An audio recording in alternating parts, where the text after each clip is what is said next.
9 billion, they say, huh? It's 9 billion and one because I just found out my wife is pregnant.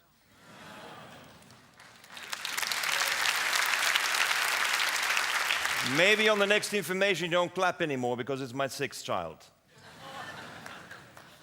But one is adopted, at least, you know. But I think we got to change the rules of the game. If we're going to play according to the rules of the game, we're going to miss it. Globalization is over, for once and for all, because we got better. We got to change the rules of the game of how business is being run. And we have to change the rules the way academics are doing it. And mind you, if you're an academic in the room, I'm also a professor, but if you're an academic in the room, your diploma has just expired. Amen. That glass is full with air and water. Why do we always ask the question if it's half full or half empty? We got it wrong. We got to start thinking about what are we doing every day and look at reality in a very different way. Is this the kind of breakfast you had? I hope not. Because this is the kind of breakfast you had. You have an acid body. And life emerges in the ocean where the pH is 8.2. So we have to make certain our body creates life. And therefore you have to eat healthy, like our Japanese breakfasts. Did you have it this morning? I got up too early. I was 5 o'clock, was on the road. I couldn't get it done because, you know, the problem is that Japanese breakfast not only gives you the 7 colors of the rainbow, it actually gives you alkalinity. It gives you the basic food that you need in life. And that's the factory I tried to create in '92, 21 years ago. And I thought this is a biodegradable factory, these are biodegradable products, but I was dependent on palm oil. And that may be a biodegradable product, but it certainly is not sustainable. It took me 21 years to finally get people to understand it, and still we're consuming the stupid biodegradable products that destroy the earth and the habitat orangutan. How can we continue? It's because we lack the ethics. Because if you have to make a decision in your life to change things, you have to decide it because you think it's for the better world. And that means ethics are critical. We can't keep on stealing less from the world. We have to start doing much better. Stealing less is stealing, polluting less is polluting. Stop doing less bad, do more good. And I look at my children and I say, here's my daughter Chido, who's from Zimbabwe. She takes my little son for a walk. They find a mushroom, they pick up the mushroom, they take out a little piece, put it in a wet newspaper under the bed. 2 weeks later, the molds are growing. That goes into the little plastic bag with the coffee, and 2 weeks later, he's harvesting. Don't tell him there's hunger in the world. He will tell you that he can fix it in a month's time. And this is what we need. He can fix it. Now, I need to be inspired, and I want to be inspired to do things differently. And first of all, nature is a great master. And second, I'm very much inspired by women who do things. Like Wendy Hlabe, who created the first women fund, investment fund, that is only for women, decided by women, and with money from women. $1.4 billion on the Johannesburg Stock Exchange, mind you. Never been invited to TEDx. Suggestion. I summarize in the report to the Club of Rome 100 ideas that gives us 100 innovations that will change the world and generate the jobs. And we have to go beyond the green, because green is great, but not good enough. We have to be more innovative. And instead of always cutting costs, we have to start generating more value. Generate more value with what you have. But that requires vision. And vision needs to source itself in fantasy. And then translate into reality, using innovative science and take risks. We have to learn how to take risks again. And this is Professor Shu-Ting Chang, who changed my vision on this whole world of mushrooms. And he taught Carmenza Jaramillo in Colombia and my daughter Chido on how to farm mushrooms on the waste of coffee, first on the farms. But you know what, in Africa, when you tell the women on the farm you can get food from the waste that your boss doesn't want, you know what they do? They get up and dance. What did they do in DSM? They asked for a feasibility study, a technology audit, a pilot project. And then 3 years later, they still haven't done anything. I love the ad, it was beautiful, but it's not going fast enough, my gentlemen, my dear ladies. We gotta go much faster. We have to act like Africa acts, or like Cédric here in Paris is acting. A container at about 2 kilometers from Café de la Paix, where the waste of the coffee is converted into mushrooms, and the mushrooms delivered straight on time. 60 jobs with one container. That's changing the rules of the game. That's getting food right down to the city. And it's cheap and it's easy. And look at that. All in a container? Yeah. So are you going to do it? I want to know who is going to do it, like Jan Willem Bosman has done it with Laplace. All the coffee waste of Laplace is being used to farm mushrooms now. We got to change the logic. We have to have not only more food, we finally have to get better food.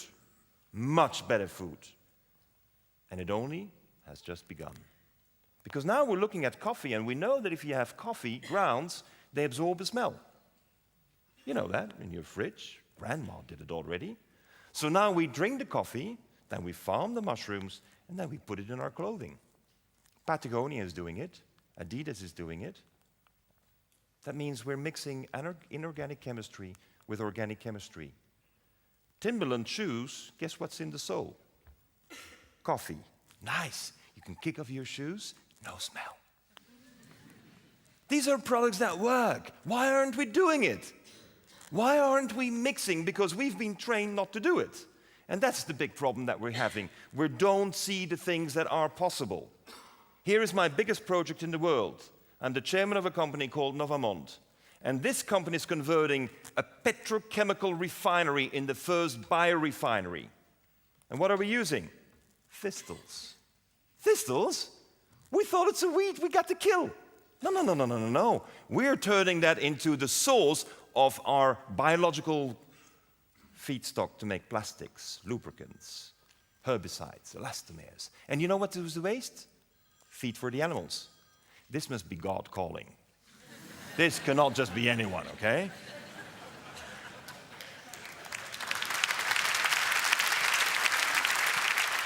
We can generate so many products out of a thistle, and until now we thought it was a weed. We gotta kill. Change your perception. It's urgent we do this because the world is coming to a new world. And one of these worlds is that, look at these wastes. Now we're in Maastricht.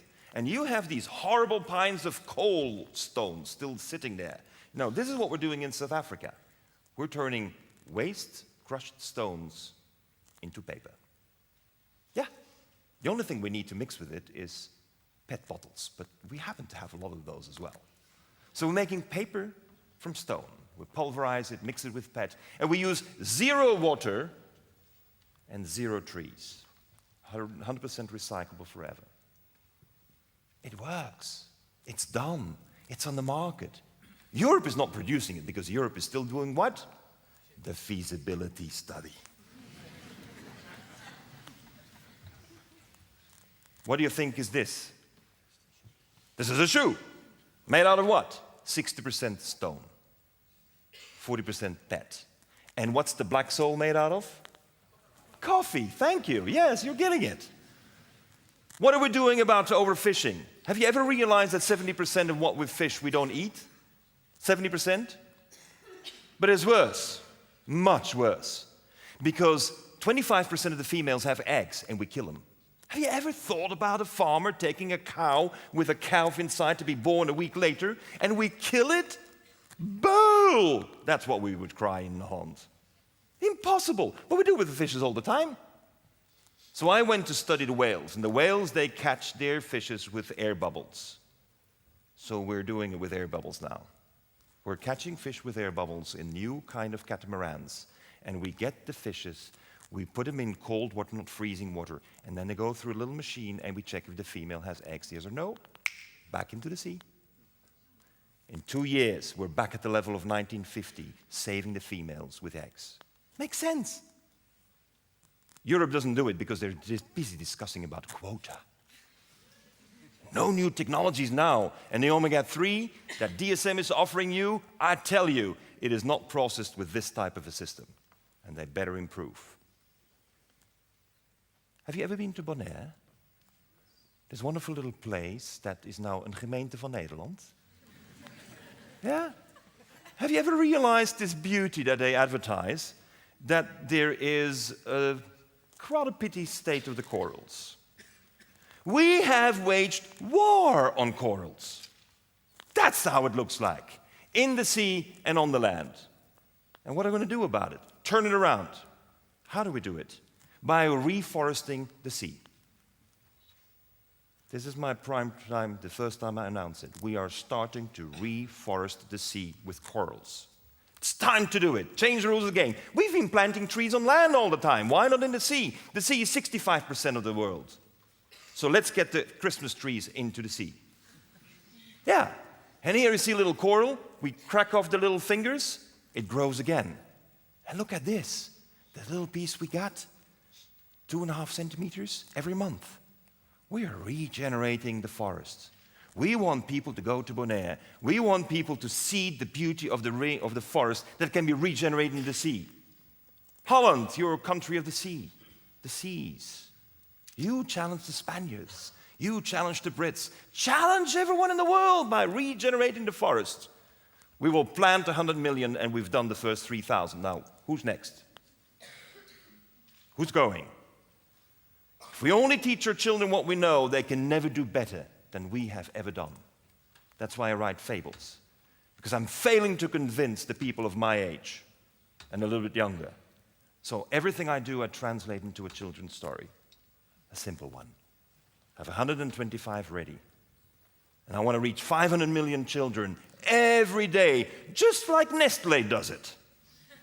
And if they can do it, I can do it.